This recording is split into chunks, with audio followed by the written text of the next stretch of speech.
सकळ देव धर्म साधे पहिले सकळ विषय गोंधळ गाजत असे विषय गोंधळ गाजत असे विषय गोंधळ गाजत असे विषय गोंधळ गाजत वेदेन करिता प्रेरणा विषयावरी सहज वासना स्वभावता परांश खाणे व्यतृण स्वयंभू तस्मात परांग पश्यति नांतरात्मा आहे मायेने निर्माण केलेल्या पदार्थाकडे. पूर्वीच्या काळात आई मुलाच्या डोळ्यात काजळ घालायची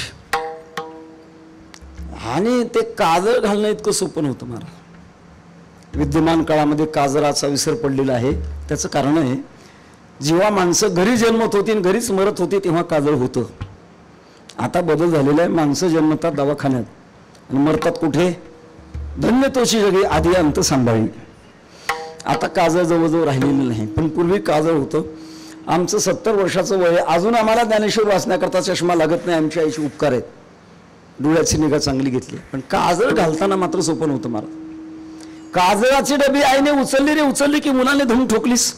धावत धावत कसा तरी पकडावा, आईच्या हाताला चावावं, बुच करावं, खेकसावं, बळजबरीनं काजळ घातलं पुसून काढावं. एखादी हुशार आहे म्हणते बाळू काजळ घालू दे, पैसा देते तुला. पैसा देते म्हटल्यानंतर काय चमत्कार होतो कोणास ठाऊक. मांडी घालून बसतं, हलवू नये, चालू नये, सैरा वैरा काही बोलू नये. आणि मग आई निवांत डोळ्यामध्ये काजळ घालते. पैसा म्हणजे भाजी का पैसा म्हणजे भाकर, त्याच्या जगात काही नसतं हे. पण पैसा शब्दाचा प्रकार ऐकल्याबरोबर ते केंद्रित होतं आणि वाट बघतं पैशाची. आई खरा पैसा देत नसते. जे बोट काजळ घालून काळं पडलेलं असतं तेच त्याच्या हातावर चिटकवते, घे पैसा. आम्ही म्हणतो आईनंच लहानपणात काळा पैसा घ्यायचा शिकवला. काय चाललंय सध्या?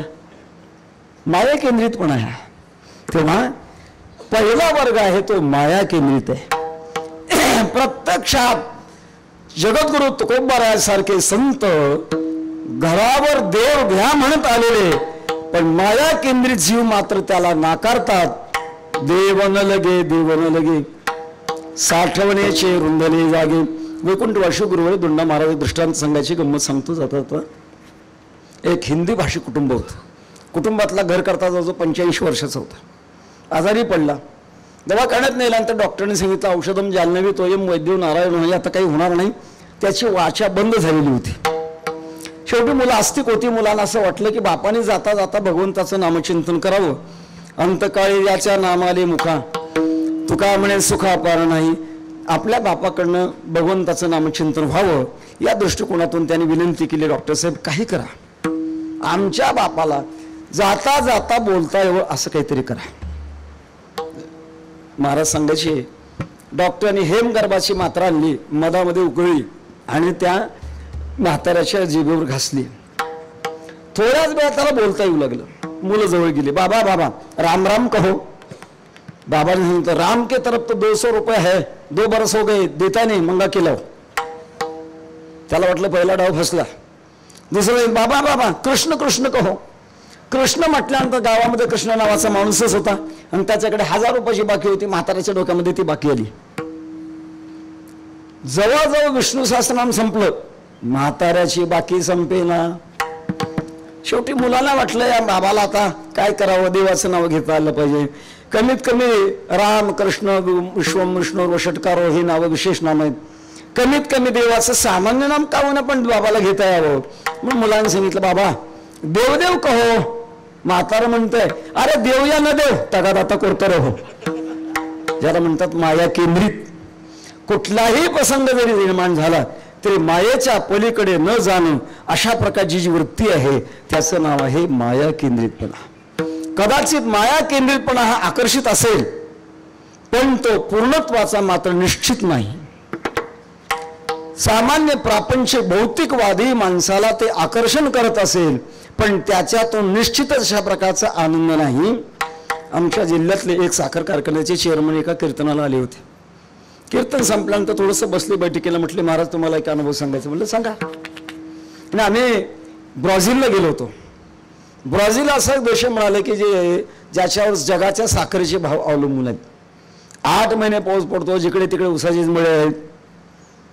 आणि आपल्या देशातला साखर कारखान्याचे चेअरमन अभ्यास करण्याकरता मुद्दाम ब्राझीलला जातो, कारण तिथे सगळंच काम यंत्रणा करतात, याच्याकरता अभ्यास करण्याकरता जातं. आम्ही गेलो. म्हटले आम्ही पाहत राहिलो, काय त्यांचं विशेषपण पाहिलं. आणि आम्हाला नक्की सर्वे झाल्यानंतर आमच्या लक्षात आलं, ब्राझीलचा अल्पभूधारक 500 हेक्टरचा मालक आहे, 1250 एकरचा मालक आहे. आणि तो प्रवासाला जर निघाला तर म्हणे मालकीच्या हेलिकॉप्टरनं प्रवास करतो. हे अल्पभूधारकाचं आहे. आता बहुभूधारकाचं बघा म्हणेल कसं असेल ते.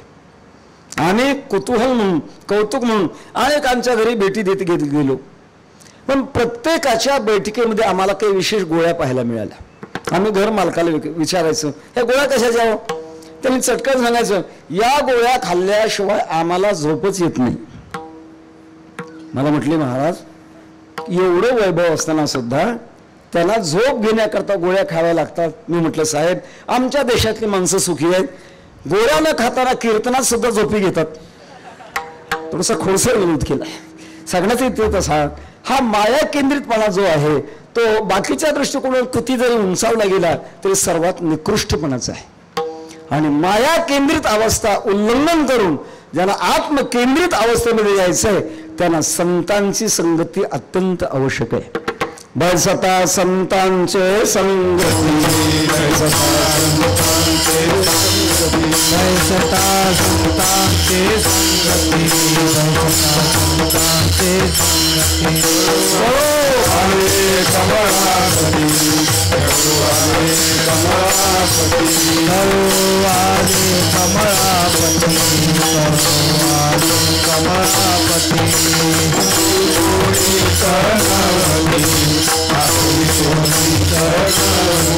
आपुली कोणी करणावती, आपुली कोणी करणावती.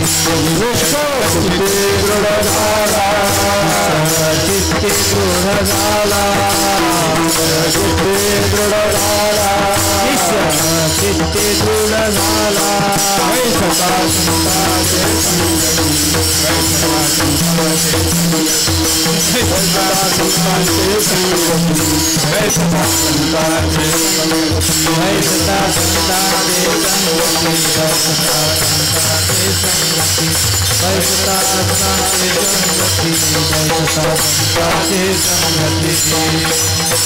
बैसता संतांचे संगती.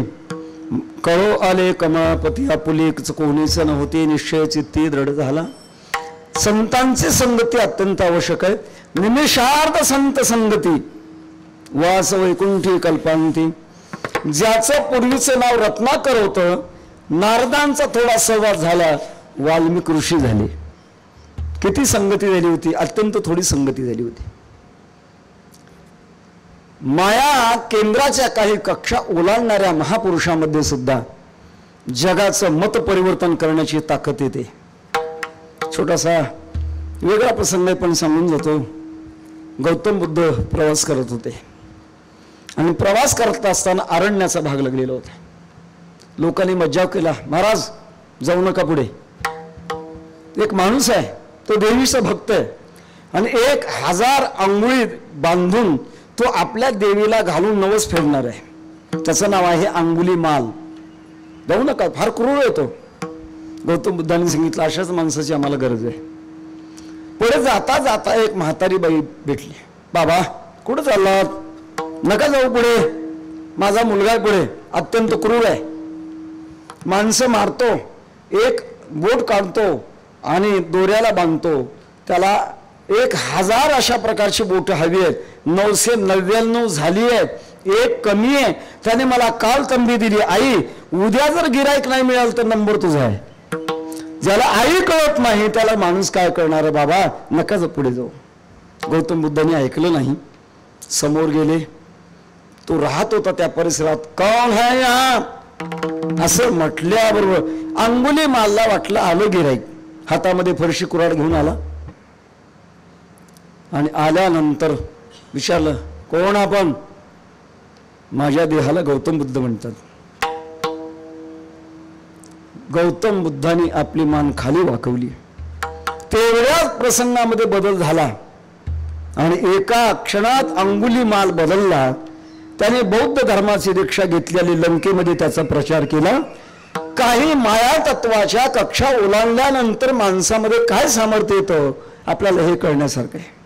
दुसरा प्रकार सांगेन, जेव्हा हिंदुस्थानची फाळणी झाली नव्हती तेव्हा लाहोर शहर या हिंदुस्थानमध्ये होतं. आता ती सध्या पाकिस्तानची राजधानी आहे. लाहोर युनिव्हर्सिटीमध्ये एक गणितशास्त्राचे प्राध्यापक होते. त्यांचं नाव होतं तीर्थराम. कॉलेज सुटलेलं होतं, घरी चाललेले होते आणि असा सत्संग चालू होता. सत्संगामध्ये एवढे माणसं एकत्र बसून एकाग्र चित्ताने ऐकतायत. विषय काय चालू आहे कुतूहल म्हणून हात बांधून उभे राहिले होते. विषय चालला होता, आयुष्य जात आहे पहा, काळ जपत असे महा, स्वहिताचा घोरवहा, ध्यानी रहा श्रीहरीच्या, उत्तिष्ठत जागृत प्राप्य वरान निबोधत, खरस धारा निशिता दुरत्तया, दुर्गम पतस्तत कवयो वदंती. खूप सुंदर अशा प्रकारचं चिंतन चाललं होतं. आता जागा रे भाई, आता जागा रे भाई, आता जागा रे भाई, आता जागा रे भाई, ना गोनी भाई जागा रे भाई, आता जागा रे भाई, जागा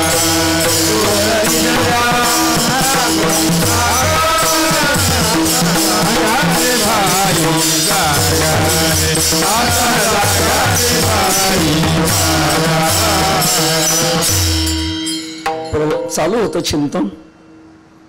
तीर्थराम हात बांधून उभे होते आणि मानसिक प्रक्रिया चालू होती. वैकुंठवासी गुरुनाम गुरु स्वामी महाराज म्हणायचे, पेटणाऱ्यामध्ये 3 प्रकार आहेत. पेटणाऱ्यामध्ये 3 प्रकार आहेत. पेटणार काही कापराच्या जातीचे, काही गोवरीच्या जातीचे आणि काही शेणाच्या जातीचे. कापराच्या जातीचे असतात, कापुराची वाती उजळल्या होती ताबडतोब पेट घेतं. गोवरी धुमसुम धुमसुम आषाढी कार्तिकी भक्तजनी येते, कसं तरी पुन्हा पेट होतं. पण शेणाच्या जातीचे, अहो चला ना पंढरपूरला, पांडुरंग काय पण पंढरपूरलाच काय, पुण्याला नाही का, समजाचे शेणाच्या जातीचे पेटवणाऱ्यालाच विझवतात. तेव्हा तीर्थराम हे कापराच्या जातीचे होते. वृत्तीमध्ये परिवर्तन चाललेलं होतं आणि परिवर्तन पूर्णत्वाला आलं. विचार केला, माझं आयुष्य पूर्ण नाशवंतामध्ये गेलंय. काय मिळवले मी? माझ्या ज्ञानाचा विषय नाशवंत आहे आणि अविनाशी तर बाजूलाच राहिले. मनामध्ये पेट घेतला गेला, नोकरीचा राजीनामा दिला, संन्यास घेतला आणि संन्यास घेतल्यानंतर संन्यास घेताना शेंडी काढावी लागते, जानवं तोडावं लागतं आणि नाव बदलावं लागतं. पूर्वीचं नाव होतं तीर्थराम, ते उलटं केलं रामतीर्थ. हिमालयामध्ये गेले, खूप अशा प्रकारची तपश्चर्या केली, भगवत साक्षात्कार झाला आणि जिकडे तिकडे परमात्म्याचा अनुभव येत आला. हे माया केंद्रित असताना आत्मकेंद्रित झाले. एक केंद्र बदललं गेलं, तर माया केंद्र बाजूला गेलं आणि आता आत्मकेंद्रित. माऊलींच्या भाषेत सांगायचं ठरलं, जया ते आपण पे सांडून कही, इंद्रिय ग्रामावरी येणेच नाही. स्वतःला सोडून ज्याला इंद्रियांच्या गावावर यावंच लागत नाही, अशा प्रकारचं जे आहे ते आत्मकेंद्रित आहे. तदेको वशिष्ठस्य केवलोहम नाहं मनुष्यो न च देवयक्षो न ब्राह्मण क्षत्रिय वैश्य शूद्र न ब्रह्मचारी न गृही वनस्थो भिक्षुर न चाहम निजबोध रूप. आत्मकेंद्रित. वैकुंठवासी गुरुवर्य मामासाहेबांनी, वैकुंठवासी सद्गुरू जोग महाराज यांचं चरित्र लिहिले. फार गोड चरित्र आहे. मामांचा अधिकार फार मोठा. मगाशी प्राचार्यांनी काही प्रसंग सांगितले. आपल्या देशाचे भूतपूर्व सर्वपल्ली राधाकृष्णन आणि मामा दोघांचा संबंध जेव्हा आला तेव्हा राधाकृष्णन म्हणतात, आम्ही फक्त तत्वज्ञान सांगतो. कारण राधाकृष्णन हे जगातले दुसऱ्या क्रमांकाचे तत्वज्ञानी होते. जयकृष्ण मूर्ती हे पहिल्या क्रमांकाचे तत्वज्ञानी आणि राधाकृष्णन हे दुसऱ्या क्रमांकाचे तत्वज्ञानी होते. तेव्हा राधाकृष्ण म्हणतात आम्ही फक्त तत्वज्ञान सांगतो आणि मामासाहेब अनुभवतात. हे राधाकृष्णाने मामांचं केलेलं वर्णन आहे. त्याने चरित्र लिहिले. चरित्रामध्ये कसा प्रसंग आहे. उन्हाळ्याचे दिवस जोग महाराज पुण्याला राहत होते. त्यांच्यासोबत एक संन्याशी भाऊ राहत होते. दुपारची वेळ, उन्हाळ्याचे दिवस, सरबत तयार केलेलं होतं. सद्गुरू जोग महाराजांना डायबिटीस असल्यामुळे एका ग्लासमध्ये अजिबात साखर टाकलेली नव्हती आणि एका ग्लासमध्ये भरपूर साखर टाकलेली होती. सरबत देण्याची सेवा मामांच्यावर आली. मामाने ते दोन्ही ग्लास घेतले आणि चुकून साखरेचा ग्लास जोग महाराजांना दिला गेला. जोग महाराजांनी तो ग्लास तोंडाला लावला, घटघट घट पिऊन टाकला. दुसरा ग्लास जेव्हा संन्याशी बोना दिला, पहिला गोट घेतल्याबरोबर ग्लास खाली ठेवला. अरे याच्यात तर अजिबात साखर नाही. मामांच्या लक्षात आलं घोटाळा झालाय. मामाने जेव्हा जोग महाराजांना विचारलं, महाराज तुमच्या सरबतमध्ये साखर होती का? जोग महाराज म्हणले मी पिलो खरं पण मला कळली नाही. याला म्हणतात आत्मकेंद्रित अवस्था. सगळे व्यवहार होतात. पश्यन शृण्वन स्पर्शन जगरन अष्टन गच्छन सपन शोषण प्रलोभन विसर्जन गुणन उन्मिषण निमिषण नभी तोही नेत्री पाहे श्रवणी ऐकिजत आहे परी तेथीचा सर्वता नव्हे नवल देखे. अशा प्रकारचं दुसरं केंद्र आहे. याला म्हणतात आत्मकेंद्रित अवस्था. सद्गुरू जोग महाराज एवढ्याच केंद्रात राहिले नाही, पुढच्याही केंद्रामध्ये त्यांचा प्रवेश आहे. तिसरं केंद्र आहे भगवत प्रेम केंद्रित. या पलीकडे आतापर्यंत कोणी गेला नाही, जात नाही, जाणार नाही. कारण याच्या पलीकडे केंद्रच नाही. परमात्म्याच्या शुद्ध प्रेमामध्ये सतत राहणं याला म्हणतात भगवत प्रेम केंद्रित अवस्था. अद्वैती तो माझे नाही समाधान, गोड हे चरण सेवा तुझी, नको ब्रह्मज्ञान आत्मसिद्धी भाव निराकार देव ऐसे आत्मसिद्धि भाव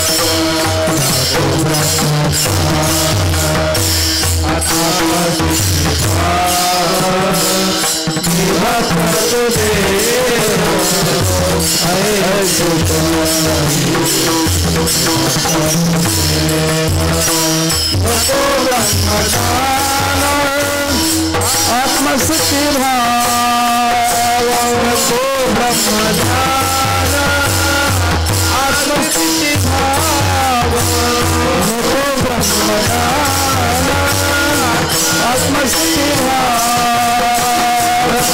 ब्रह्मज्ञान आत्मसिद्धि भाव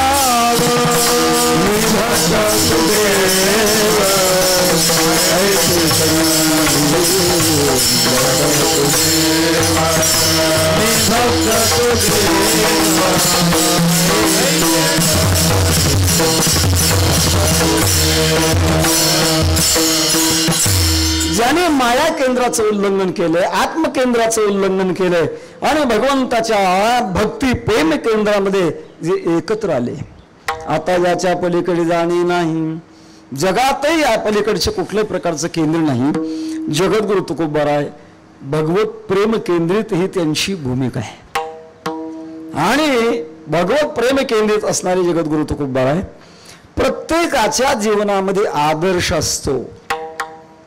आपल्यापेक्षा आपल्या क्षेत्रामध्ये कोणीतरी आपल्यापेक्षा मोठा आहे, याचं नाव आहे आदर्श.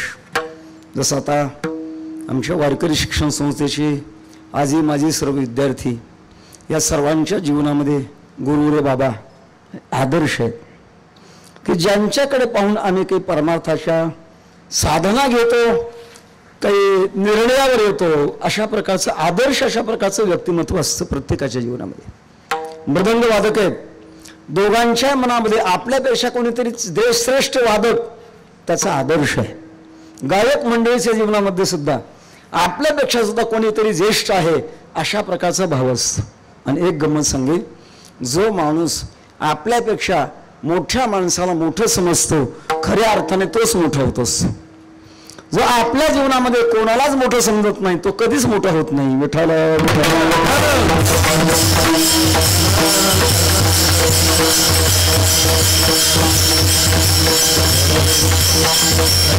जगद्गुरु तुकोबारांना विचारलं, महाराज ज्यांचा अनुभव मोठा ते मोठे, ज्यांची साधना मोठी ते मोठे, ज्यांचा आदर्श मोठा तो मोठा, तुम्ही तुमच्या जीवनामध्ये आदर्श कोणाला मानताय? उत्तर अभंगाच्या पहिल्या चरणात आहे. भक्तीचा जिव्हाळा आणि भक्तीचा जिव्हाळा आणि भक्तीचा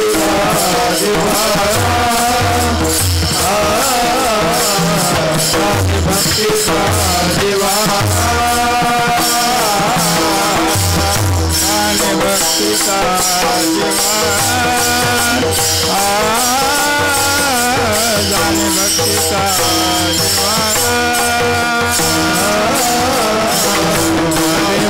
भक्तीचा जिव्हाळा भक्तीचा जिव्हाळा देवाचा पुतळा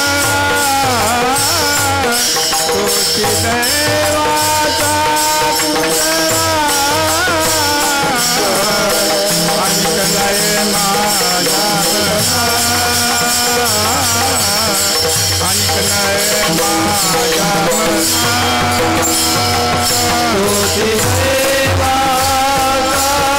पुतळा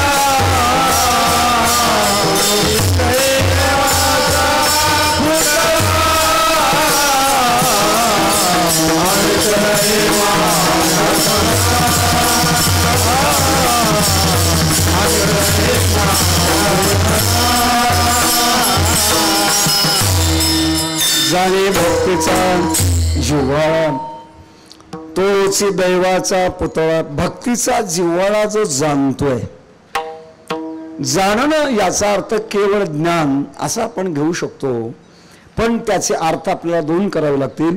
ज्ञानाच्या बाबतीमध्ये सुद्धा परोक्ष ज्ञान आणि अपरोक्ष ज्ञान दोन्ही गोष्टी आपल्याला स्वीकाराव्या लागतील. एका दृष्टिकोनातून अपरोक्ष ज्ञानाला खूप मोठी किंमत वाटते, पण अपरोक्ष ज्ञानाला फायदा तेव्हाच घेता येतो की जेव्हा परोक्ष ज्ञान असेल तेव्हा. बऱ्याच वेळेला अपरोक्षापेक्षा देखील परोक्षाला किंमत दिली जाते. मगाचच उदाहरण माझ्या डोक्यात आलं.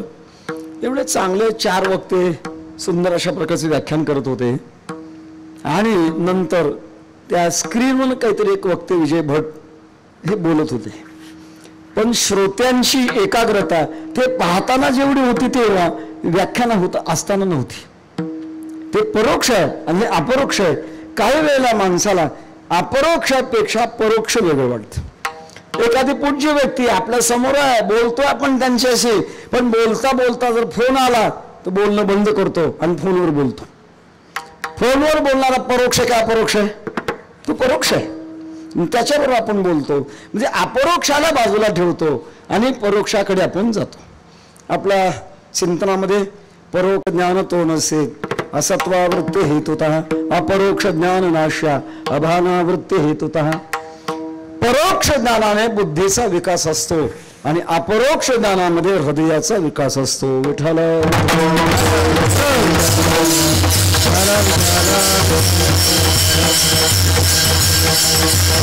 परोक्ष ज्ञान नसताना जर अपरोक्ष ज्ञान झालं त्याचा फायदा घेता येत नाही. उदाहरणार्थ महाभारतामध्ये दुर्योधनाला भगवान कृष्ण परमात्म्याचं दर्शन कमीत कमी 200 वेळा तरी झालं असेल, म्हणायला हरकत नाही. पण फायदा झाला का? नाही. का? परोक्ष ज्ञानच नाही. भगवान कृष्ण परमात्मा कोण आहेत याचं अगोदर परोक्ष ज्ञान व्हायला पाहिजे. परोक्ष ज्ञानाच्या नंतर अपरोक्ष जर मिळालं तर त्याचा आपल्याला फायदा घेता येतोच. आणि अचानक अशा प्रकारचं अपरोक्ष जर झालं तर ते न कळाल्यामुळे आपल्याला त्याचा फायदा घेता येत नाही. म्हणून जाणे या शब्दातून आपण जर पाहिलं तर इथे परोक्षही लावावं लागेल आणि अपरोक्षही लावावं लागेल. तसे महात्म्य ज्ञानाद्वा भगवान परमात्म्याशी भक्ती करत असताना परमात्म्याचं महात्म्य आपल्याला माहीत पाहिजे. पहिल्यांदा ते बुद्धीच्या क्षेत्रातून पाहिजे आणि दुसऱ्यांदा ते हृदयाच्या क्षेत्रातून पाहिजे. काही वेळेला केवळ परोक्ष ज्ञानालाच किंमत दिली जाते, पण परोक्ष ज्ञान कुठंतरी लंगडं असतं, कुठेतरी ते अपरोक्ष असतं. पुस्तकं म्हणा, कॅसेट म्हणा, ऐकून म्हणा, वाचून म्हणा, जे ज्ञान घडतं ते परोक्ष ज्ञान कुठेतरी अपुरं असतं. एका श्रीमंताची मुलगी लग्नाला आली होती आणि अलीकडे व्याख्या बदलाव्या लागतील. आता खूप श्रीमंत त्यांनाच म्हणतात की ज्यांच्या घरची चूल पेटत नाही ते खूप श्रीमंत. ही म्हण पूर्वी गरिबाची होती, पण आता ती बदलली आहे. कारण कष्ट करायची कोणी आहे ते खानावरतले डबे आणायचे आणि घरी खायचे. पाहुणा आला तर त्याने एकादशी धरायची, असा हा प्रकार आहे. अशा घराण्यातली एक मुलगी आणि उपवर झाली होती. विचार करत होती की माझं लग्न झाल्यानंतर माझ्या आईचा जन्म गेला, तिला काही स्वयंपाक वगैरे करायला माहीत नाही, पण मला जिथं दिलं तिथं जर स्वयंपाक करण्याची वेळ आली तर अचानक करता येणार नाही. त्याचा आपण अभ्यास इथंच करून बाजारामध्ये जाऊन पाकशास्त्राचं पुस्तक आणलं.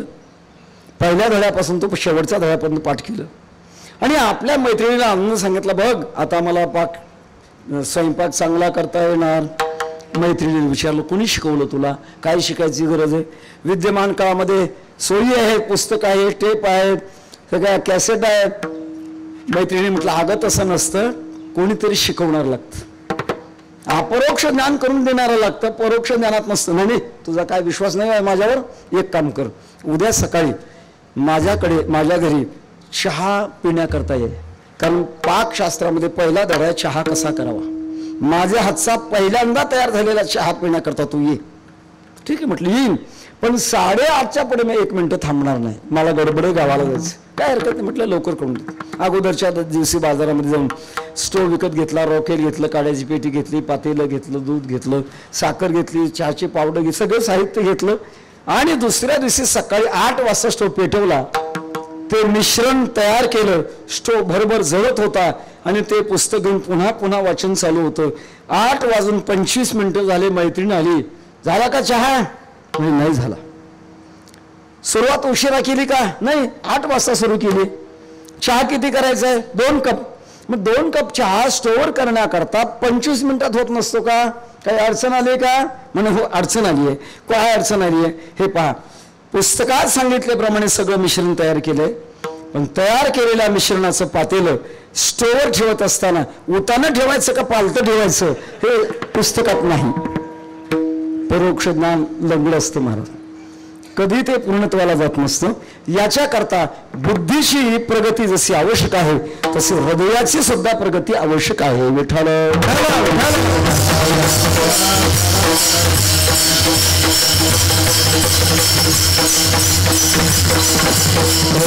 शिक्षणाने बुद्धी प्रगत होत असते आणि संत सेवेने हृदय प्रगत होत असतं. आपल्या हृदयाला विशेष अशा प्रकारच्या ठिकाणी जर न्यायचं असेल तर त्याला संतांची संगती, संतांची सेवा अत्यंत आवश्यक आहे. केवळ परोक्ष ज्ञानामध्ये पूर्णता नाही, तेव्हा शिक्षण आणि संस्कार हे 2 माणसाच्या प्रगतीची पाय आहेत. एकच जर पाय पुढे घेतला आणि संस्काराचा पाय जर जाग्यावर ठेवला तर माणसाचा प्रवास होण्याने तो फाटेल. त्याच्याकरता संस्काराचा पाय सुद्धा उचलण्याची गरज आहे.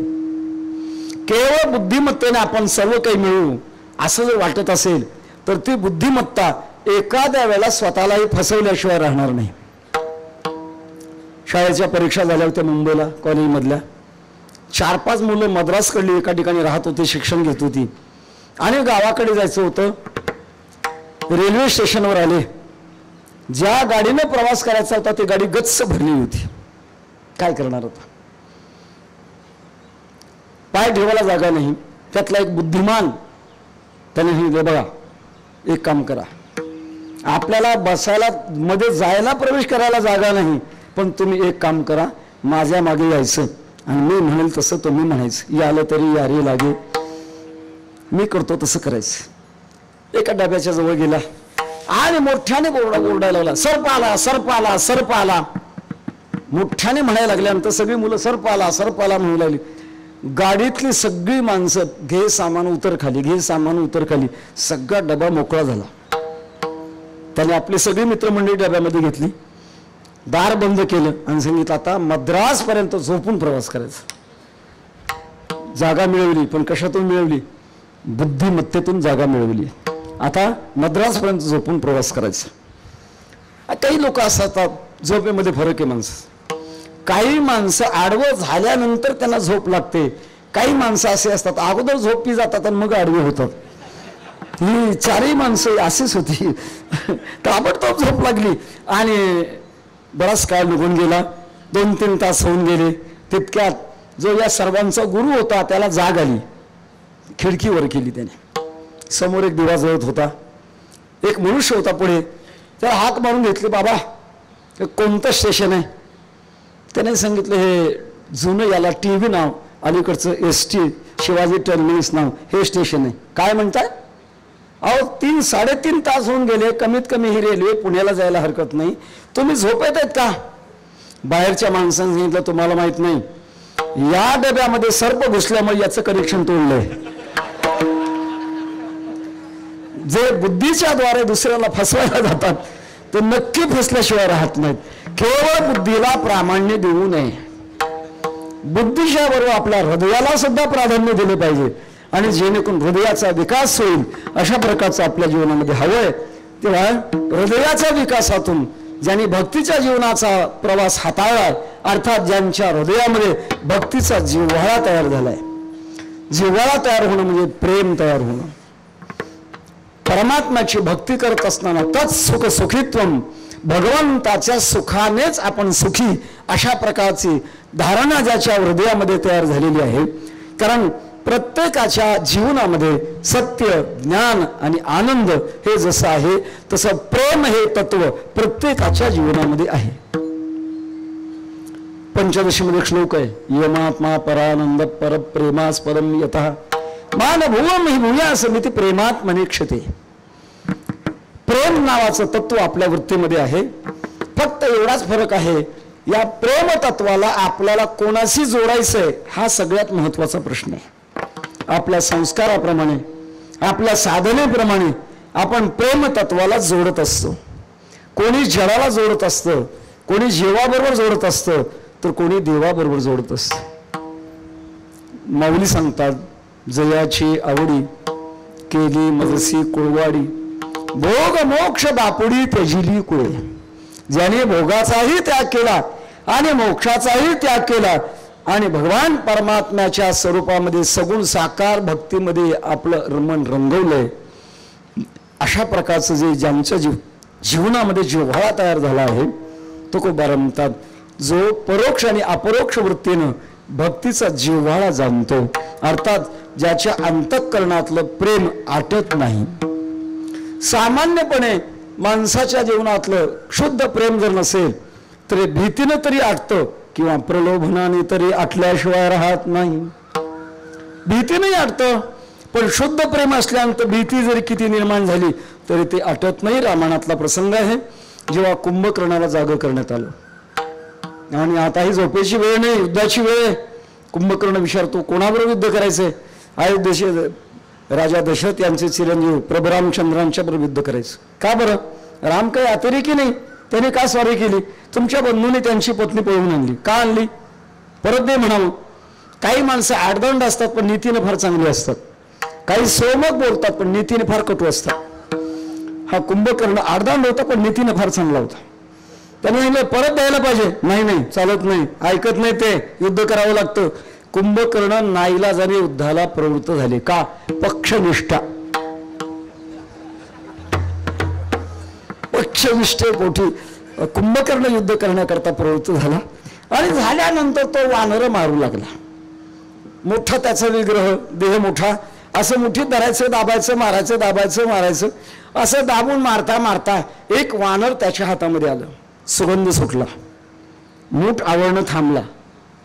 वास्तविक युद्धभूमी आहे, प्रेत सडलेली आहे, दुर्गंधी आहे आणि असं त्याला सुंदर अशा प्रकारचा सुगंध येतोय. मूठ ढिल्ली केली. का रे, कोणतं अत्तर लावून आलास? तुझं काय नाव आहे? मी माझं नाव गंधमादन आहे. कोणतं अत्तर लावून आला? अरे वारकऱ्याला अत्तर कुठलं माहिती आहे? मग तुझ्या अंगाचा सुगंध येतो तो. मला एका ऋषीने आशीर्वाद दिला तेव्हापासून माझ्या अंगाचा सुगंध येतोय. असं काम आहे. मला तो एक अद्भुत वानर मिळालास. मला असं वाटतंय तुला जीवदान द्यावं, पण एका अटीवर. इथं युद्ध करण्याकरता तू आलास, कोणाचा सेवक म्हणून आलास? म्हणे मी रामाचा सेवक म्हणून युद्ध करण्याकरता आलो. एकच बदल कर, रामाचा सेवक न म्हणताना मी रावणाचा सेवक आहे एवढंच म्हण, तुला जीवदान. गंधमादाने सांगितलं, कुंभकर्णा, रावणाचा सेवक म्हणून जगण्यापेक्षा रामाचा सेवक म्हणून म्हणण्यात मला आनंद आहे. शेवटी कुंभकर्णाने त्याचा नाश केला. मला इतिहास हा सांगायचा आहे की ज्याचं प्रेम भीतीतही बदलत नाही.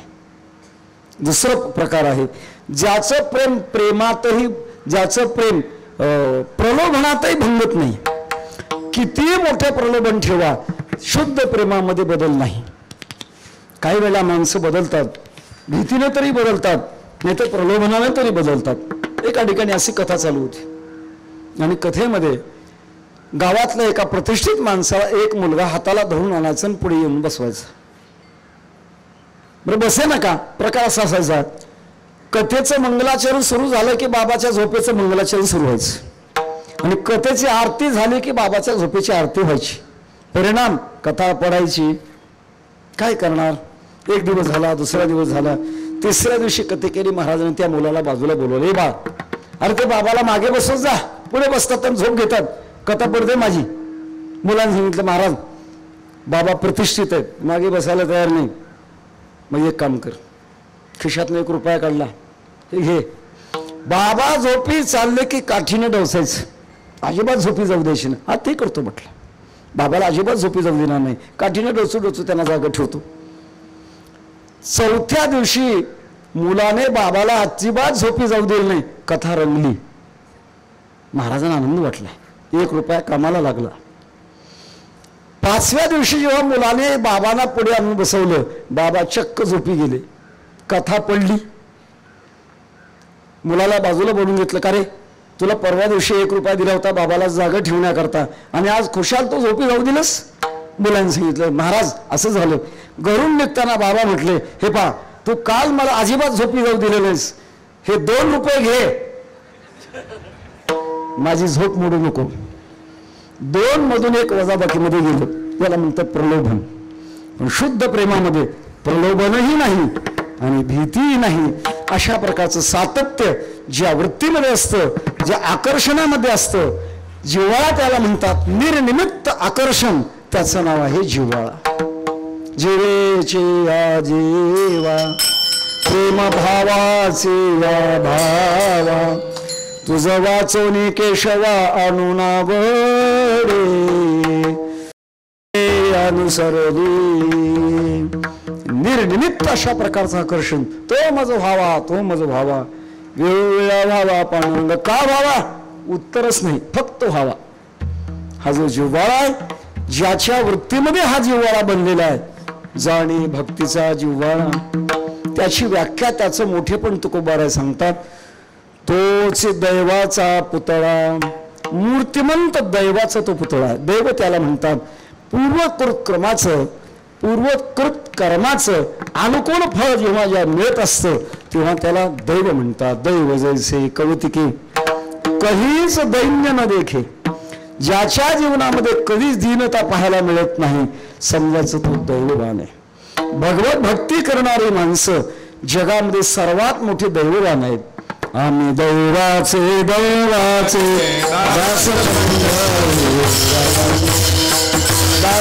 पंढरी दास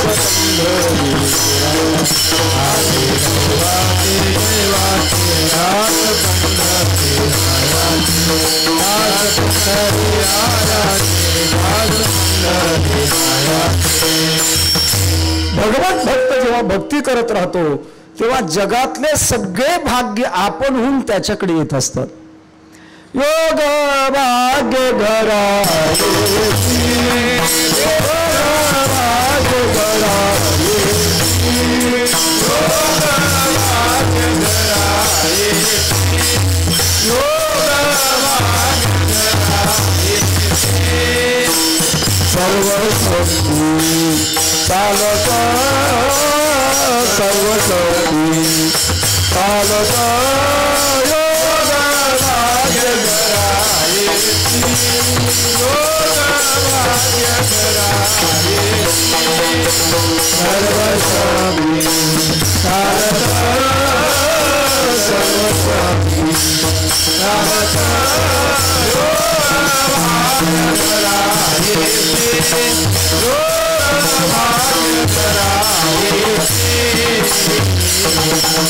योगातलं सगळं भाग्य भगवत भक्ताला आपणहून त्याच्याकडे येतात. रिद्धी सिद्धी न पाचार येता त्या धुंडीती हरिभक्ता. प्रसंग आहे, विश्वमाऊली ज्ञानोबाराने प्रेममूर्ती नामदेव महाराज तीर्थयात्रा करत चालले होते. मारवाड प्रदेश कडकडून तहान दोघाला लागली होती. पाण्याच्या शोधामध्ये एका विहिरीवर गेले. काठावर उभं पाहिल्यानंतर पाणी तळाशी होतं. खाली उतरण्याकरता पायऱ्या नाहीत, वर पाणी काढण्याकरता पोहरा नाही. अशा वेळेला विश्वमाऊली ज्ञानोबाराय, ज्ञानराज माझी योग्यांची माऊली, लघिमा नावाची सिद्धी स्वीकारली. पोपटाचं रूप धारण केलं. खाली उतरून पोटभर पाणी प्याले, वर आले आणि नामदेव महाराज म्हणाले, नामदेवा माझी तहान संपली, तुमचं कसं आहे आता? एक करतो, माझी लघिमा सिद्धी मी तुम्हाला देतो आणि तुम्ही माझ्यासारखं खाली जाऊन पाणी पिऊन या आणि पुढच्या प्रवासाला जाऊ. नामदेव महाराज म्हणाले, ज्ञानोबाराय नये काकुलती कोणा यावे हरिभक्ती. भगवत भक्ताचा बाळ आहे. भगवत भक्त दुसऱ्याच्या उंजळीनं पाणी पित नाही. कारण दुसऱ्याच्या उंजळीनं पाणी पिणारा कधीतरी अडचणीत आल्याशिवाय राहत नसतो. शाळा तपासण्याकरता एक शिक्षणाधिकारी आले होते. वर्ग शिक्षकाने आपली खुर्ची सोडली, त्यांना बसायला दिलं. हे टेबलच्या पुढे जाऊन उभे राहिले. सांगितलं, साहेब काही मुलांना विचारायचं असेल तर विचारा. साहेबांनी सांगितलं, विचारा मुलांना, छत्रपती शिवाजी महाराजांचा जन्म कुठे झाला? कोणाला सांगता येईना. आपली इज्जत होते, बेइज्जत होईल म्हणून गुरुजी थोडे हुशार होते. वरच्या खिशातला किल्ल्यांचा घोस 2 बोटं घालून वर काढला, मागे न दिसेल असा धरला. एक चाणाक्ष विद्यार्थी उठला, गुरुजी मी सांगतो उत्तर, सांग. छत्रपती शिवाजी महाराजांचा जन्म किल्ल्यात झाला. किल्ल्या पाहून किल्ल्यात झाला. शिक्षणाधिकाऱ्यांनी एवढ्यावर थांबावं की? मग आता दुसरा प्रश्न विचारा, कोणत्या किल्ल्यात झाला? आता कॉपी करता येईल? त्याने पटकन उत्तर दिलं, गुरुजीच्या खिशातल्या किल्ल्यात. दुसऱ्याच्या बोलणीने पाणी पिणारा अडचणीत येत असतो. नामदेव महाराज म्हणले, मी दुसऱ्याच्या बोलणीने पाणी पिणार नाही. असेल पांडुरंगाच्या मनात, इथं वर बसल्या पाणी मिळालं तर पिन, नाही तर नाही पिणार. इतिहास सांगतो, नामदेव महाराजांनी पांडुरंगाचा धावा केला आणि एका क्षणात समुद्र उघडून यावा तसा तो खूप भरून वाहू लागला. याचा अर्थ तुम्ही असं समजू नका की ज्ञानोबारांचा अधिकार कमी आहे असं समजू नका. ज्ञानदेव वैष्णव मोठा, पण ज्ञानोबारायांना भक्तीचा महिमा दाखवायचा होता. काय आहे, पूर्वीच्या काळात सोन्याचं वजन करण्याकरता एका तागड्यामध्ये जर सोनं टाकलं तर त्याचं वजन किती आहे हे दाखवण्याकरता दुसऱ्या पारड्यामध्ये लोखंडाचं माप टाकल्याशिवाय सोन्याचं वजन होत नाही. तसं भक्तीचं माप करण्याकरता ज्ञानोबारांनी योगाचं माप टाकलं. माझा सांगण्याचा हेतू असा आहे, योग भाग्य घरा येते. योग सामर्थ्याने पाण्यापर्यंत जावं लागलं आणि भक्ती सामर्थ्याने पाण्याला भक्तापर्यंत यावं लागलं. तुकोबारा त्यांची व्याख्या करतात, तोच दैवाचा पुतळा इतका दैववान असतो. महाराजांचं एक प्रमाण आहे, जगामध्ये त्याच्या इतका दैववान कोणीच नाही. प्रत्यक्षात मानवी सृष्टीचा तर आपण तुलनात्मक विचार केला तर तो सोडून द्या, पण प्रत्यक्षात भगवत अवतार असणाऱ्या भगवान परमात्म्याच्या सापेक्ष सुद्धा भगवत भक्त अधिक दैववान ठरतो. छोटासा प्रसंग आहे रामायणातला. वनवास चालू होता, उन्हाळ्याचे दिवस.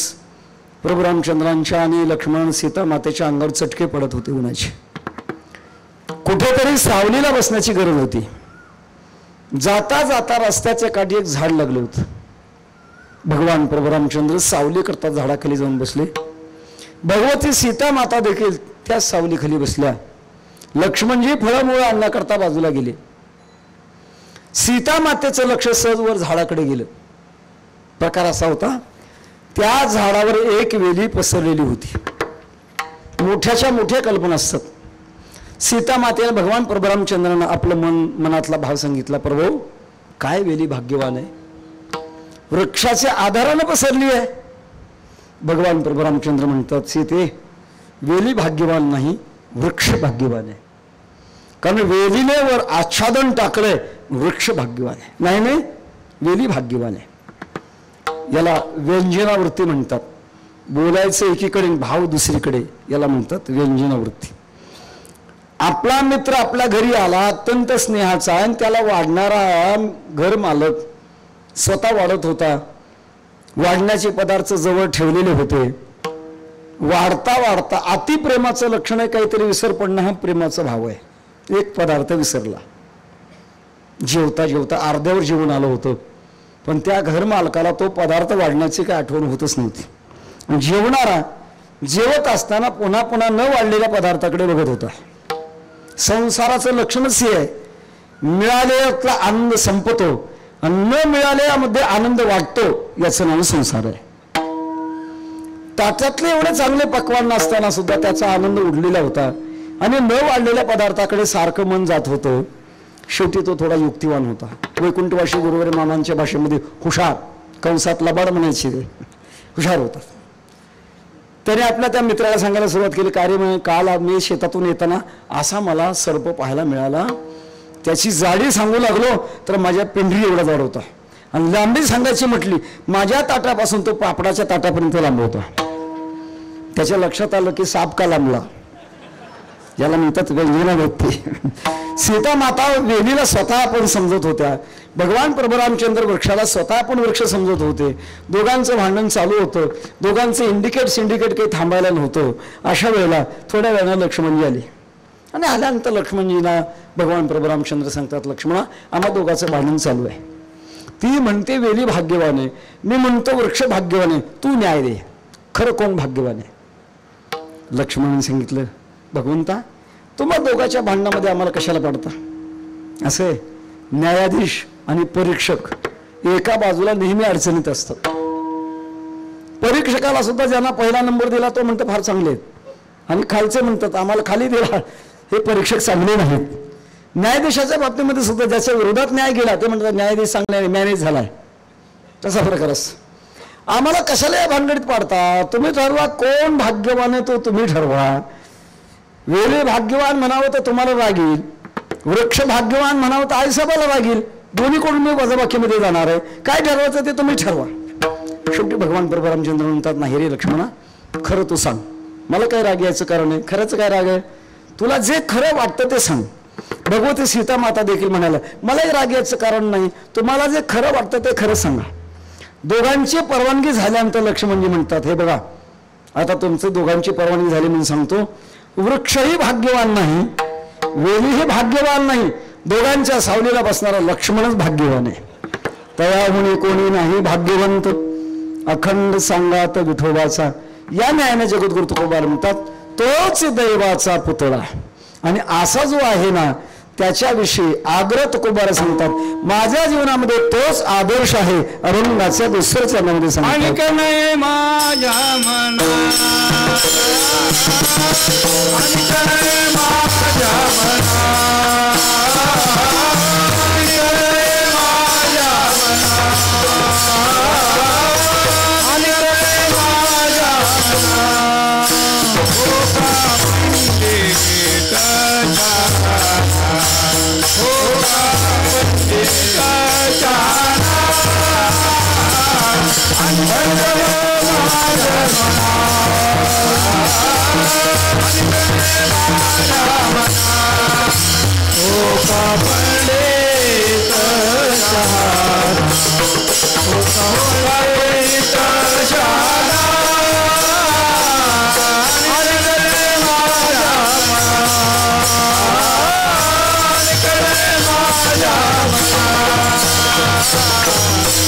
आणि कलय माझ्या मना हो का पंडित शहाणा.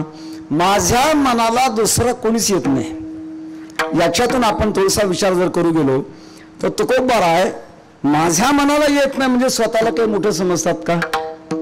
एक प्रकारचा अभिमान धारण करतात का? आणि अभिमानातून स्वतःला संकुचित करतात का? असा काही विचार डोकावतो. असा विचार करत असताना आपल्याला संतांची भूमिका आपल्याला काही वेळेला असं पाहायला मिळते. काही वेळेला संत मंडळी व्यापक बनलेली असतात, तर प्रसंग विशेषामध्ये संत मंडळी मर्यादित देखील होतात. व्यापकत्व आणि मर्यादितपणा प्रसंगानुसार ते धारण करतात. छोटंसं उदाहरण सांगून दे. जेव्हा स्वामी विवेकानंद वैदिक धर्माचा प्रचार करण्याकरता शिकागो धर्म परिषदेला निमंत्रण नसताना गेले आणि संयोजकाला विनंती केली, मी वैदिक धर्माचा प्रचार करण्याकरता आलो आहे, तर मला थोडी संधी द्या. आता आई वेळेला आलेल्या स्वामी विवेकानंदांना संयोजकाने सांगितलं, तुम्हाला फक्त 4.5 मिनिटाचा वेळ आहे, पुढे तुम्हाला वेळ नाही. ठीक आहे म्हटले. स्वामी विवेकानंद जेव्हा उभे राहिले, उभे राहिल्यानंतर पुढची सर्व जगातल्या धर्माचा अभ्यास करणारी प्रकांड पंडित असणारी मंडळी ते पाहिल्यानंतर मनावर दडपण आलं. माझ्या मनावर तसं दडपण येते, दडपण घेऊनच चालतोय. तेव्हा ते सगळं पाहिल्यानंतर मनावर दडपण आलं, काय बोलावं हे कळेना. आणि मग स्वामी विवेकानंदांनी हिंदुस्थानच्या दिशेने मान वळवली, आपल्या सद्गुरूचं स्मरण केलं, एक दिव्य प्रकाश आपल्याकडे येतोय याची जाणीव झाली. समोर तोंड केलं आणि पहिलं वाक्य उच्चारलं, माय ब्रदर्स अँड माय सिस्टर्स. जगातल्या सगळ्या विद्वानांनी उभं राहून टाळ्याच्या कडकडाटमध्ये स्वागत केलं की हा महापुरुष सामान्य नाही, सगळ्या जगाला माझं म्हणतोय, याचं स्वागत करा. एक हा प्रसंग आपल्या डोळ्यापुढे येतो.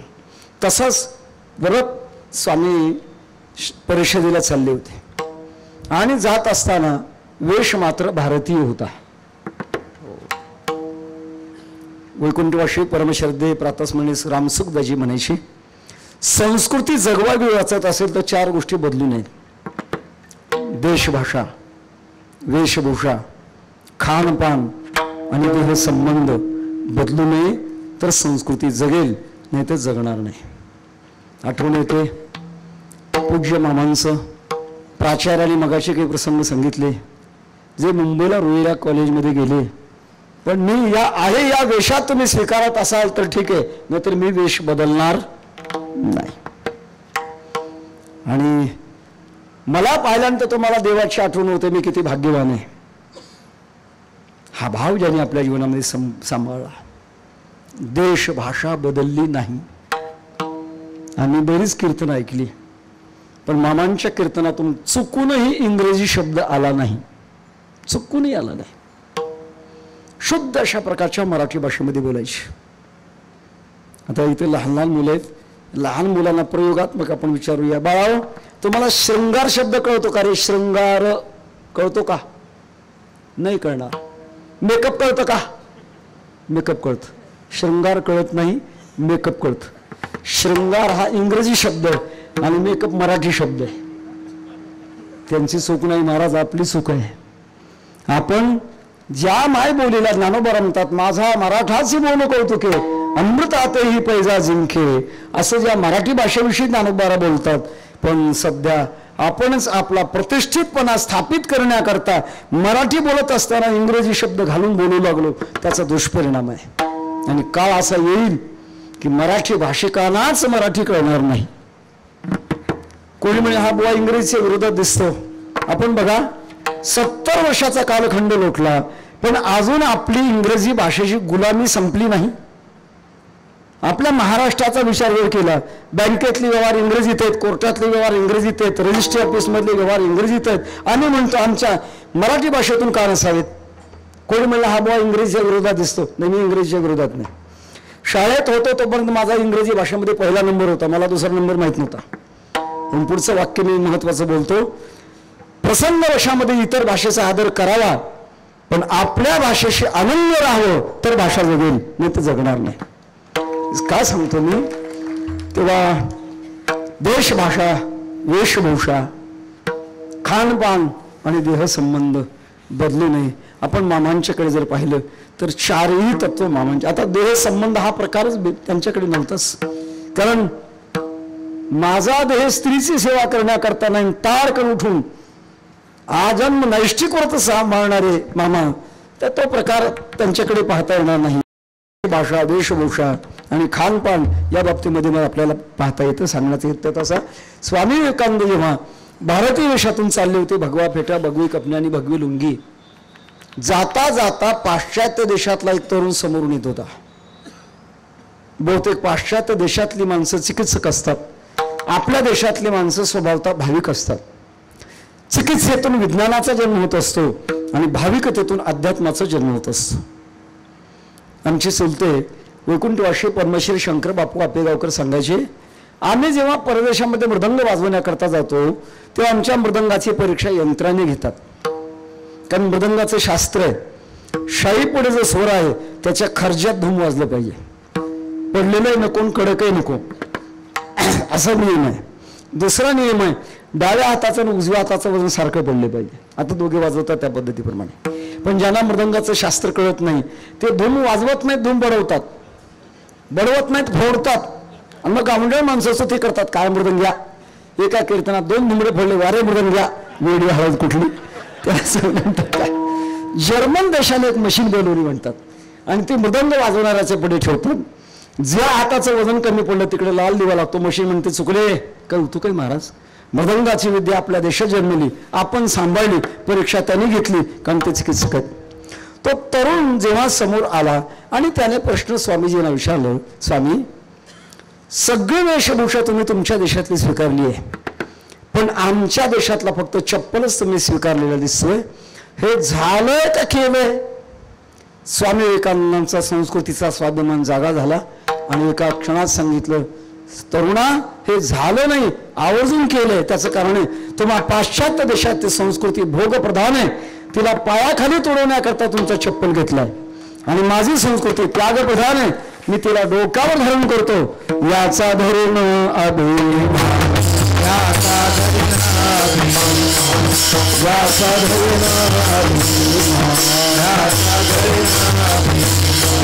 हरिना फुले गत, हरिना फुले गत, हरिना फुले गत, हरिना फुले गत, हरिना फुले गत. याचा धरीन अभिमान, करीन आपुले जतन. हा जो स्वाभिमान आहे, हा स्वाभिमान निर्माण होणार दोष नाही. आम्ही तेने सुखी म्हणा विठ्ठल विठ्ठल रुमखी, एवढं तुमचे वित्तधन ते माझं मृत्तिके समान, असा आम्हीपणा सांभाळणं एक याच्यात काही दोष येत नाही. तेव्हा जगद्गुरु तुकोबा म्हणतात, आणि का नाही माझ्या मना किंवा माझे मना, माझ्या मनाला दुसरं कोणी येतच नाही. अहो म्हणाल तुकोबाराय, जगामध्ये काही सर्वसंमत झालेले आणि सन्मान प्राप्त झालेले काही वर्ग आहेत ना, कोण? काही पंडित आहेत, काही शहाणी माणसं आहेत. या दोघांपैकी तुमच्या बाबतीमध्ये तुकोबाराय त्याची व्यावृत्ती करतात. हो का पंडित शहाणा, जरी पंडित असेल आणि शहाणा जरी असेल तरी तो माझ्या मनाला येत नाही. पंडित कोणाला म्हणतात? शास्त्राचं अध्ययन ज्याचं भरपूर आहे तो पंडित आहे. आणि शहाणा कोणाला म्हणतात? वेळेला काय करावं हे ज्याला सुचतं त्याला काय म्हणतात? शहाणा. शिकून पंडित्य असतं आणि स्वभावतः शहाणपण असतं. आमचे वैकुंठवासी गुरुवर्य नरसिंग बाबा गंमत सांगायचे. नंदुरबारला एक मोठा सावकार, एकुलता एक मुलगा, खेळत असताना कानामध्ये गोम गेली, गोम पुढे सरकली. डॉक्टरांनी सांगितलं तुम्ही याला याल तर थांबू नका, मुंबईसारख्या ठिकाणी मोठ्या चांगल्या एखाद्या डॉक्टरकडे जाऊन त्याचा उपचार करा. तर सावकाराने मुलाला मुंबईला घेऊन गेले. चांगल्या मेंदू स्पेशालिस्टकडे दाखवलं, सिटी स्कॅन MRI वगैरे सगळं केलं. डॉक्टरने एकच उत्तर सांगितलं, सावकार ही गोम अशा ठिकाणी गेली आहे की तिथे ऑपरेशन करता येत नाही. आता एकच काम करा, देव जितकं आयुष्य देईल तेवढं त्या मुलाला याच्यापेक्षा पुढे काही करता येत नाही. तर सावकार त्या मुलाला घरी घेऊन आला. आल्यानंतर त्या भागामध्ये काही भिल्ल लोक राहतात. एका भिल्लाला समजलं की सावकाराच्या मुलाच्या कानात गोम गेली आहे, निघत नाही ती. तर सावकारकडे आला, सावकार तुमच्या एकुलता एक मुलाच्या कानात गोम गेली म्हणतात, निघत नाही म्हणाले, मी प्रयत्न करून बघू का? सावकार म्हटला, अरे ज्या खोल पाण्यामध्ये उंट बुडतो त्या पाण्यात मी शेळीने म्हणावं माझं जमल का? मुंबई सारख्या ठिकाणच्या MD डॉक्टरने म्हणावं माझं काही जमत नाही तिथं, पण तुझं काही जमतं का? सावकार मला तुमच्याकडून काही अपेक्षा नाही, फक्त तो मुलगा माझ्या ताब्यात 6 तास द्या, जर काही नको. सावकाराला वाटलं असा मुरू घातलाय, घेऊन जा. तो भिल्लाने त्या मुलाला घरी घेऊन गेला. बाजारातनं बोंबील मासे आणले. ज्या कानातून बोंब गेली त्या कानावर त्याला झोपवलं. कानाखाली ते बोंबील मासे ठेवले. वर चादर पांघरू घातली. 6 तास अजिबात उघडू दिली नाही. प्रकार असा झाला, मेंदूमध्ये गेलेली जी गोम आहे तिला असं वाटायला लागलं की आतल्यापेक्षा बाहेरचा माल काही चांगला आहे. ती गोम ज्या मार्गाने मध्ये गेली होती त्याच मार्गाने येऊन येऊन त्या बोंबील माशावर येऊन बसली. मुलगा जगला. डॉक्टर पंडित आणि बिल्ल शहाणा. विठ्ठल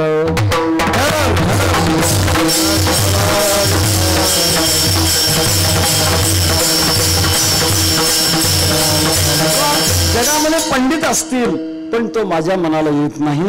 शहाणा असेल, समय सूचक असेल, तोही माझ्या मनाला येत नाही. पण जगद्गुरु तुकोबाराला एक पंडित मात्र मनाला येतो. पंडित तोच भला, नित्य भजे जो विठ्ठला. सतत भगवान परमात्म्याचं चिंतन करतो. तुकोबारांच्या मनाला तो पंडित येतो. आणि शहाणा एक येतो. शहाणा तो भवे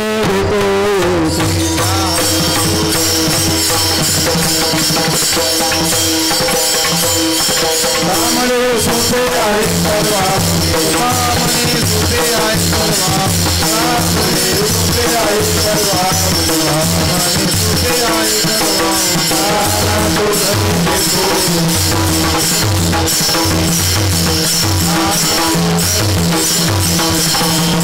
तो शहाणा आहे, तो आमच्या मनाला येतो.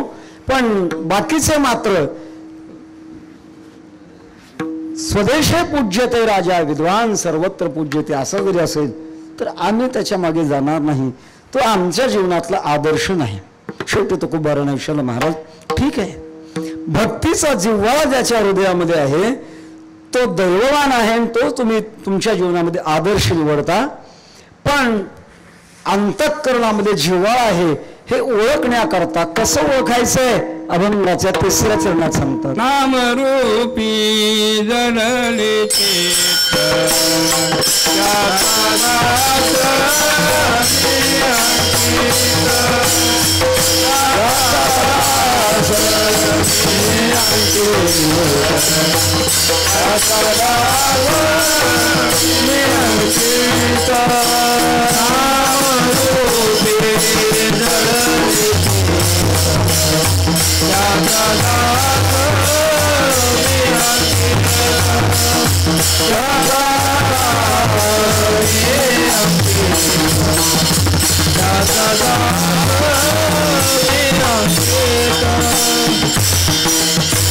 विठोबार कुमारी, विठोबार कुमारी, विठोबार कुमारी, विठोबार कुमारी, विठोबार कुमारी,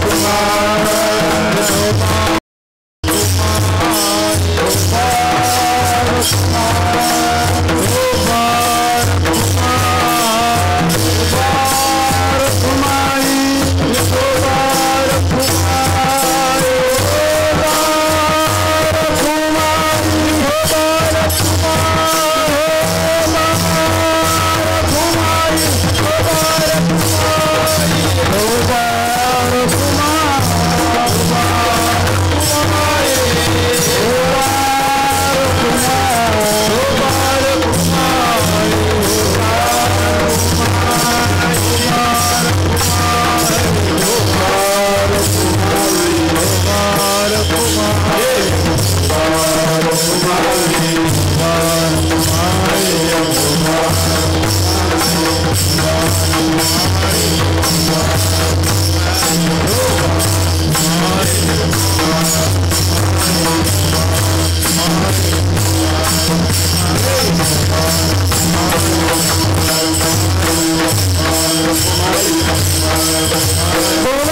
ज्याच्या जीवनामध्ये भक्तीचा जिव्हाळा आहे तो जिव्हाळा आहे ओळखण्याकरता जिव्हाळा बाहेर पडत असतो. काही गोष्टी असे आहेत महाराज, किती जरी दाबून धरण्याचा प्रयत्न केला, धरिताही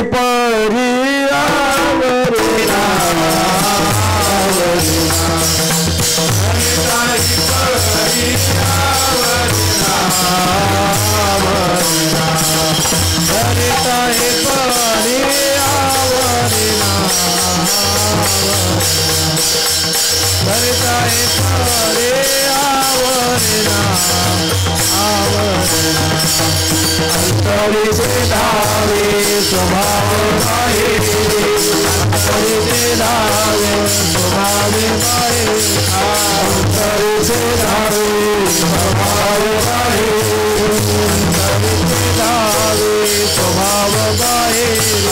धरुताही परे आवडला, धरुताही परे आवडला, धरिताही परे आवडला, धरिताही परे आवडला. आतल्या उर्मी किती दाबण्याचा प्रयत्न केला तरी कुठे त्या बाहेर पडत असतात. तुका म्हणे मेघ नाचवे मयुरे, लपविता खरे येत नाही.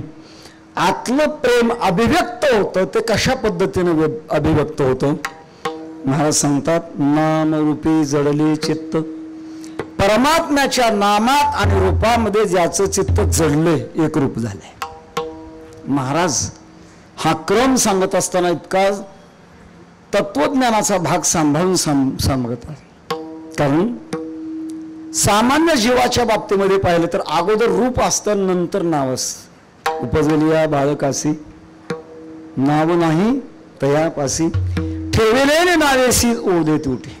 आपण रूप आणि नाव असे आहोत, पण परमात्मा मात्र नाव आणि रूप असं आहे. पहिल्यांदा भगवान परमात्म्याचं नाव आहे आणि नंतर मग त्याचं रूप आहे. सोनियाचा दिवस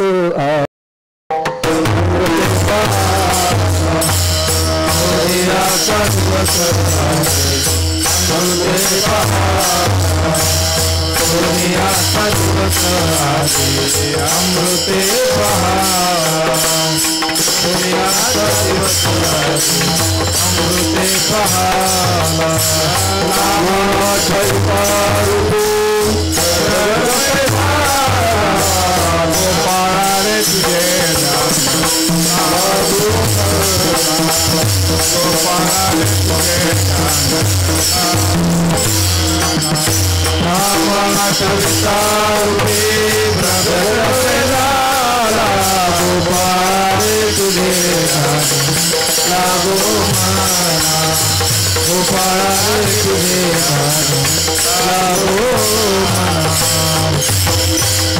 मौने म्हणतात, नाम आठविता रूपी प्रगट पै झाला.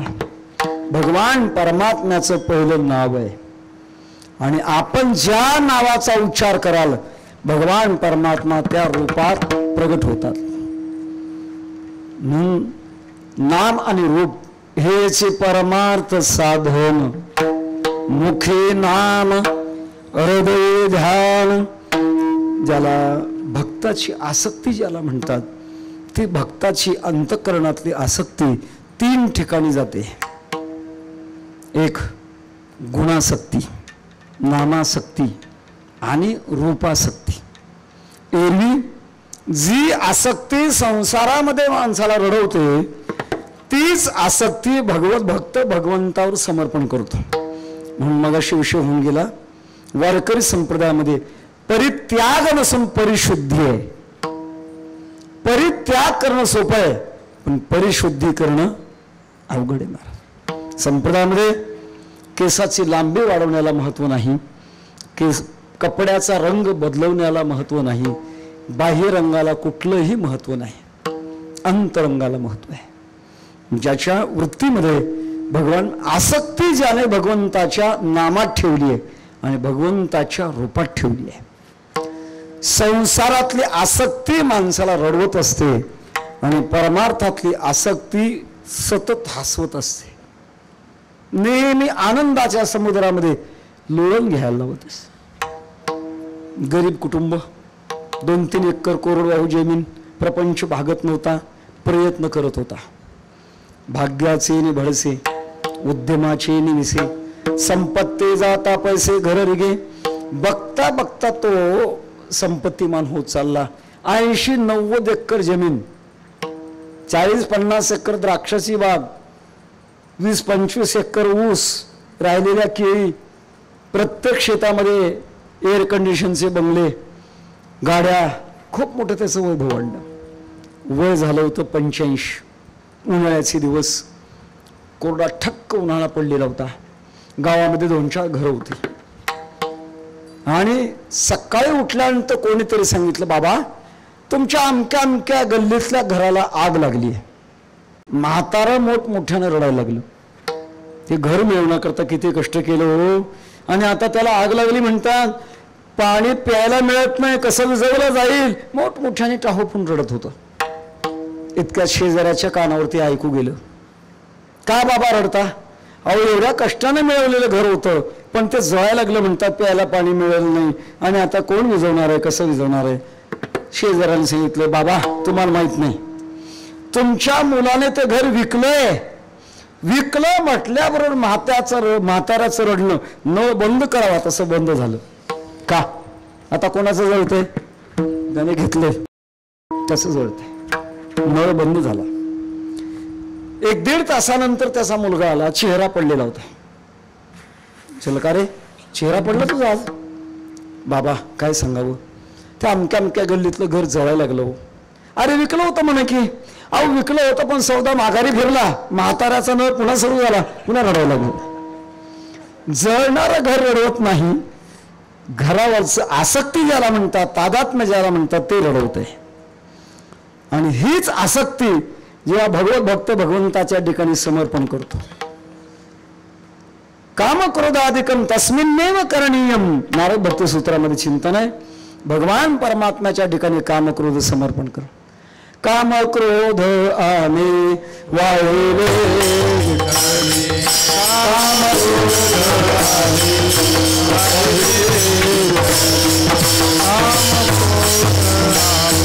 वाहिले, काम क्रोध आने वाहिले, आवडे भाविले पाया चले,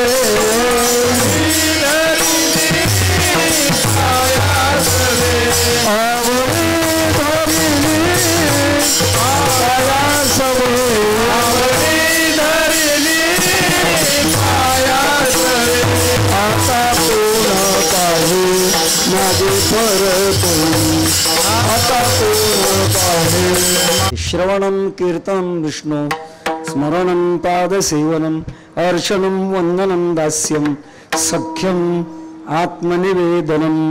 9 प्रकारची भक्ती भगवत भक्त आपल्या जीवनामध्ये करतात. कधी दास्य भावामध्ये, कधी वात्सल्य भावामध्ये. माझा कृष्ण देखील काय, कोणीतरी सांगा गे, वात्सल्य भाव आहे.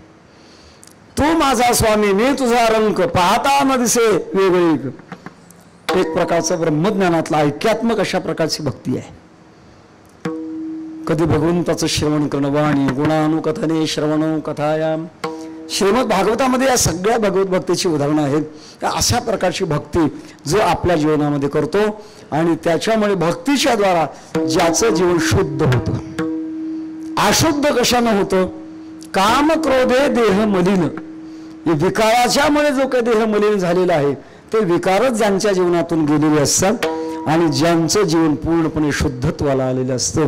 जय जय वो शुद्धे उदारे प्रसिद्धे अनवरत आनंदे वर्षती. ज्यांच्या जीवनातला विकाराचा मळ गेलेला असतो, अज्ञानाचा मेळ गेलेला असतो, ज्ञानाचाही मळ गेलेला असतो, आणि ज्ञानाती ज्ञानोत्तर परमलक्षणा भक्ती ज्यांच्या जीवनामध्ये पूर्णत्वाने प्रकट झालेली असते, तेच माझ्या जीवनामध्ये आदर्श आहेत. आणि कनये माझे मना होका पंडित शरण नरेश्वर माऊली ज्ञानराज माऊली ज्ञानेश्वर माऊली ज्ञानराज.